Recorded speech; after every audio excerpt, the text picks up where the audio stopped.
This week, we've seen dastardly doppelgangers, radioactive imprisonment, and a hellish Hulk. Let's dive right into what's on the pull list.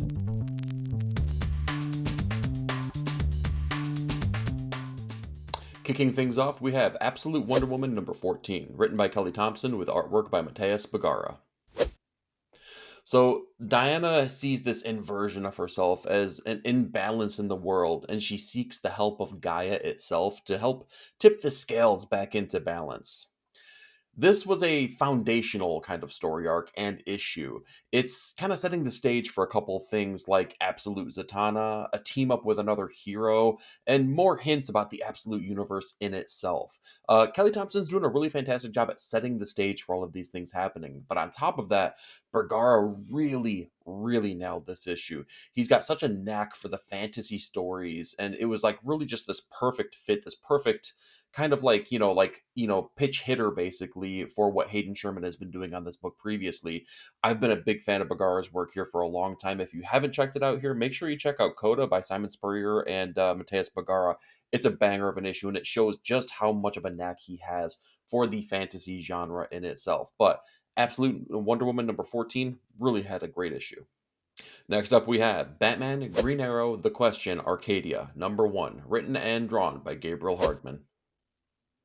So, in this series, The Question and Oliver team up to investigate the creation of the city for the ultra rich, free from the laws that rule society. And if it's for the rich, that kind of means that a certain Gothamite playboy is going to be on the invitation list. This was a really well-crafted story that leans gritty and noir, but it isn't afraid to lean into some of those over-the-top comic book kind of ideas because the city may not be a floating city. So they're not afraid to get too silly with it, and I really enjoy that part of the series. The artwork is a perfect companion piece for the story that's being told, though. It's chocolate and peanut butter put together here. I love the fact that Gabriel Hardman is getting to kind of craft every aspect of this. So I was talking about the story being gritty and noir, but a little bit over the top and silly. Well, we get that sketchy dynamic from the artwork as well that isn't afraid to lean into a more rough approach as opposed to a very clean, concise approach. This has been really cool. I love the characters of Batman, Green Arrow, and The Question. I love that this is street level. This is lining up to be something I'm going to follow along with. All right, let's talk. Conan, Scourge of the Serpent, number 3, written by Jim Zub with artwork by Yvonne Gill.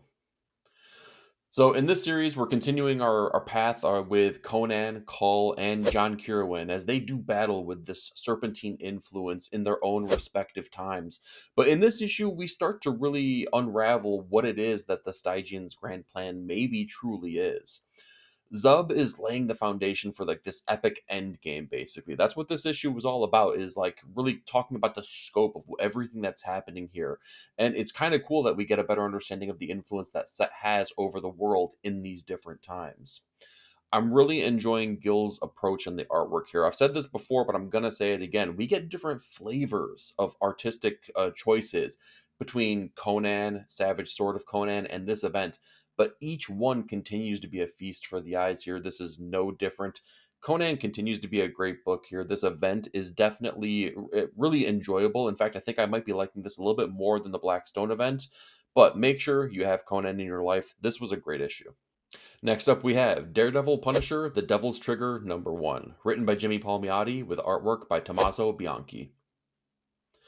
This was cool, and I got to tell you, I'm so happy to be talking about a Daredevil comic that I enjoyed again.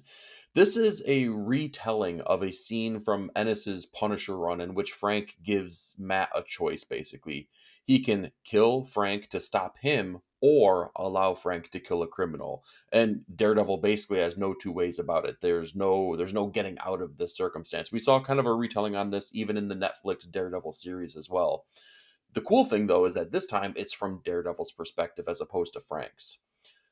Jimmy has a history with the Daredevil character, and I gotta say, it's really showing here. He was the inker on the first relaunch of Daredevil with Joe Quesada and Kevin Smith, and he very clearly has a voice for the character because it rings true and it just feels so right. Bianchi's artwork here, I gotta say, is really sound too, particularly his superhero work. It just really fit the bill, and it really helped that he set the scene for all of these fantastical things that were going on here. Now, his non superhero work left a little bit to be desired here, particularly with the face structures that were being put forth. But I think all of that is overshadowed by exactly what he's doing with the character of Daredevil. And that's what this book is all about. So, Daredevil, Punisher, I gotta say, like I said, it's like I'm just really, really happy that we get Daredevil back in our lives. That is a worthwhile series. All right, let's talk DCKO number 2, written by Scott Snyder with artwork by Javier Fernandez. This issue, we see Luther and Clark go back and forth about the nature of the choice that is made to exclude the villains from this competition, which is meant to save the world. So, by taking them out of the equation, does that actually put the Earth in more danger than not? And of course, when it's a conversation or a argument between Luther and Clark, it's going to result in, wait for it, a battle between Superman and Lex Luthor. This is big dumb fun, right? And that's what you're supposed to be getting out of this. I don't think you should be taking this series too seriously. It's like, I don't know, it's just a fun comic, and I'm glad that they are leaning into that idea. Comics can be, big and grandiose, and they can expand your mind and really make you see things in a different manner. And this isn't it, but that's okay. That's not what it's here for. Javier's work, though, is really, really great. It is no small feat to be drawing the pantheon of characters in the DC universe, and he's doing it in each one of these issues that we've been delivered so far in a really great way. So, DCKO, if you're looking for some fun, this is the issue for you. Okay, let's talk Department of Truth number 34, written by James Tynan with artwork by Martin Simmons. So the department is changing, and it's hard to say that it's getting better in any form or facet.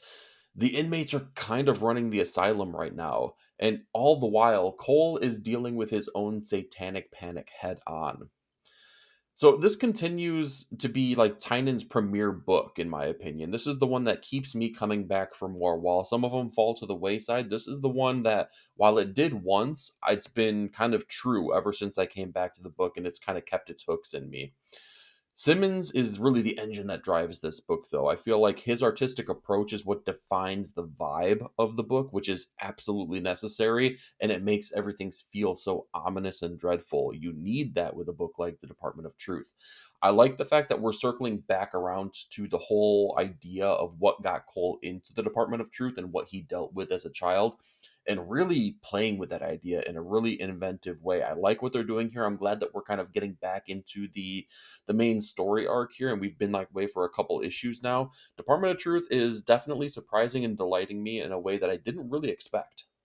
Next up, let's talk Geiger number 18, written by Jeff Johns with artwork by Eduardo Pansica.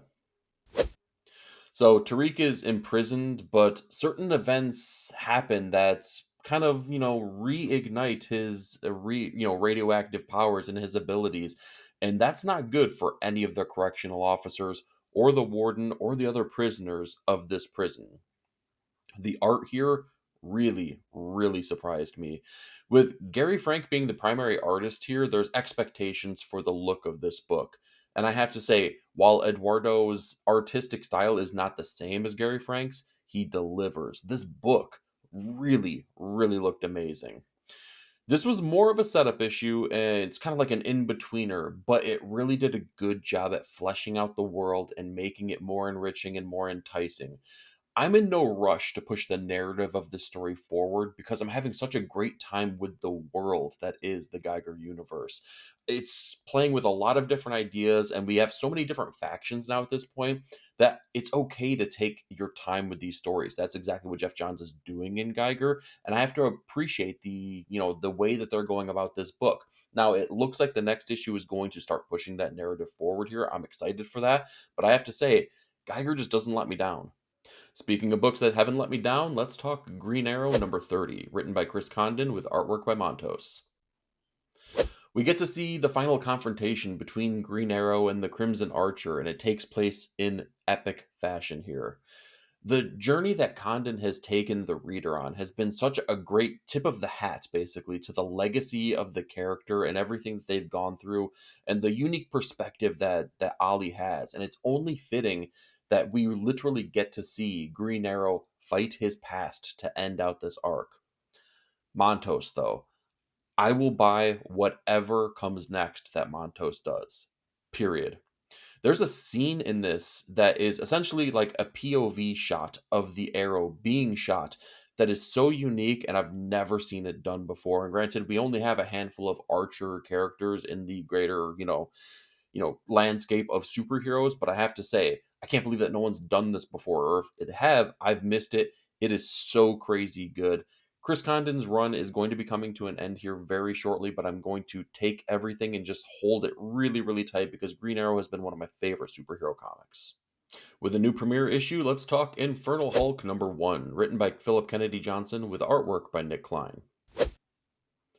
So I'm playing a little bit of catch up here, and I don't have all of the information I need, but what I've gathered here is that the Hulk persona has been overtaken by this demonic being that has basically turned him into something even more menacing than the Hulk already is. I enjoyed Philip Kennedy Johnson's first few issues in his original Hulk run, but the art duties just changed hands so many different times, and I feel like it really drove the story or the book off the rails a bit, and it made me kind of drop off of the story, which is why I'm playing catch up now. But I'm back, I'm here, I'm ready for it. Keep on delivering. Speaking of that artwork, Klein puts in some brutal artwork. I mean, brutal artwork. I can't believe this was not a red band book. We've seen red band books that don't need to be red band. This one probably should have been. But the question here is, how long is he going to be? I would like nothing more than for Nick Klein to prove me wrong. Please make this your career defining book, man. I will be along for the ride so long as you are drawing the book.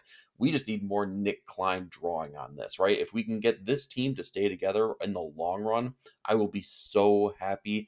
Infernal Hulk #1 was a really good premiere issue. Let's see where they go from here. All right, let's talk Marvel Knights Punisher #2, written by Jimmy Palmiotti with artwork by Dan Panosian. So I had a much better time with this issue as opposed to issue #1. Issue #1, I feel like I didn't quite understand the premise, but this book is more about the surroundings of the crime family than Frank himself. And that makes it kind of a unique angle that we don't get from other books, particularly other Punisher books. This is a Panosian playground, if you will, a Panosian playground of pain. Dan gets to showcase some excellent fight scenes with some grit and grime that you would expect from his artistic styling. Knowing the approach and using Ross as kind of a through line, Everett Ross that is, from the World to Come series, this really elevated my enjoyment overall. I feel like I finally understand what they're going to be trying to do with the Punisher book here for the World to Come version of this character. I want to see where they go from here. This is the first issue that's kind of like been like an aha moment for me. So I want to see what the next issue delivers before I make kind of a grand proclamation on whether I enjoy this or not. But I have to say, issue 2 was trending in the right direction. All right, next up we have Skinbreaker #3, written by Robert Kirkman with artwork by David Finch. Heavy lies the crown, right? Our new chieftain is learning that leadership sometimes means knowing when to step away. So I've said it before, and I'll say it again, and I'll continue to say it as the series goes on. This is a showcase for Finch, and it is absolutely worth it. Everything that I could say about Finch has already been said, whether by me or other reviewers that are out there. But just know that the Treasury editions of this are absolutely worth it because the time that's been taken to draw this story is just like it's right there on the page. There's no questioning it because the detail level is like so high. It's kind of insane. Kirkman, though, is delivering a classic story that still feels compelling. I want to know so much more about this tribe, the factions, the relationships between those that are butting heads, all of it. It's a really enriching world here. He's crafted something that feels really special to me. I'm enjoying the heck out of Skinbreaker, and it's also done enough to really surprise me at every turn and twist here. I'm sure we're going to get more of it. I can't wait till we do because Skinbreaker has probably been one of my favorite recent comic books that are coming out. Next up, we have Superman #32, written by Joshua Williamson with artwork by Eddie Barrows. It's Tie-in Palooza time. This is the explainer issue as to how the villains became part of the DCKO tournament. And I was just talking about the DCKO book proper a couple issues back, and I have different feelings about Superman. Whereas the previous issue felt necessary and pivotal to the event, this one was just more of that explainer. And that's fine, but it's like far from exciting. Barrows definitely delivers here. I like the grittier, more rendered feel than Mora has on here. It feels more tangible, if you will, but the story just really, really let me down. I was ready for something exciting to be really, truly tied in, be pivotal the way that the previous issue of Superman was. This one's not that. This just felt like the mediocre kind of tie-in that we're kind of accustomed to, and it's kind of the feeling that you get generally with those tie-ins. Maybe my expectations were too high given what we got in the previous issue, but this one felt very skippable. All right, let's talk Universal Monsters: The Invisible Man #4, written by James Tynion with artwork by Danny. So this is the end of our series here, and Tommy, who is now fully invisible, stalks the city while Jack employs a plan to both end and become his experiment. So it's funny how much I found myself rooting for Tommy, even though I knew exactly where this story needed to end. This was essentially a prequel to the movie, and we lined the story right up to where it butts up with the beginning of the movie proper itself. So I really like the handoff, the handing off of the baton, if you will, of what this story does and how it leads right into that movie. The Universal Monster books have had some of the most incredible artwork in modern comics here, but I have to say that Danny needs to be in the conversation for the best artist on those particular books that get put out. It is so good. I loved every stylistic choice that she has made within the Universal Monsters Invisible Man book. It was just so great. I would love to get my hands on some of these pages here because they are rendered beautifully. I love her artistic style here. It just fits so right with this character and this story and its approach. Invisible Man, while it's gone, it is definitely going to be highly regarded here for the books that came out in 2025.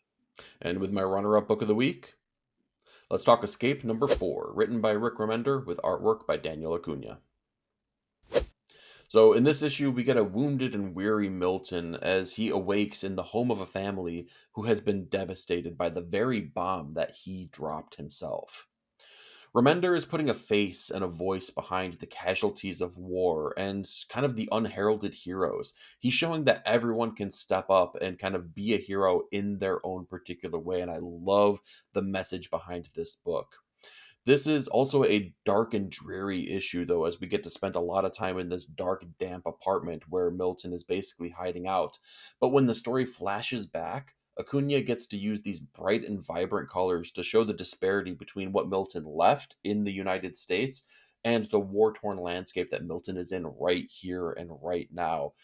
The messaging behind this book and the artistic qualities that like this team is bringing out, man, I have to say it's just top notch every single step of the way. I've been loving what Escape has been delivering.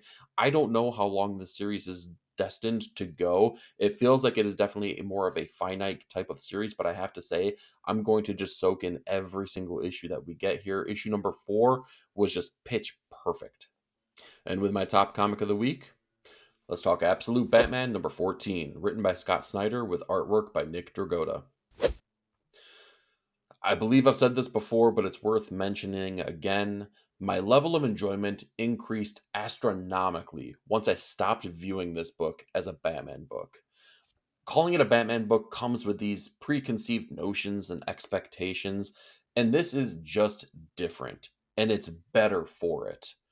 Dragotta, my God. Dragotta. It's impossible not to compare his work in Absolute Batman in particular to works like Otomo's Akira. It is Cronenbergian and it's scary, but it's also silly and it's also serious. It's all of these things all at the same time. I don't know what comes next, and that's been the most exciting part of this book. It always keeps me surprised and delighted. I had issues with the character of Bane and what makes him different and what is changing in this world based on that character's interactions with Batman. And this issue tells me exactly what those differences are, and it tells me in arguably the best way that it possibly could. This is a roller coaster ride with no straps and no buckles. You are holding on tight because if you don't, you're going to get thrown for a loop here. Absolute Batman was absolutely worthy of Top Comic of the Week. So that's what I've got for you this week, but I'm more curious. What did you read, and what were your thoughts? Do me a favor, like, share, and subscribe, and be part of the panel. Leave me a comment down below. Thank you so much for watching. We'll talk to you next week.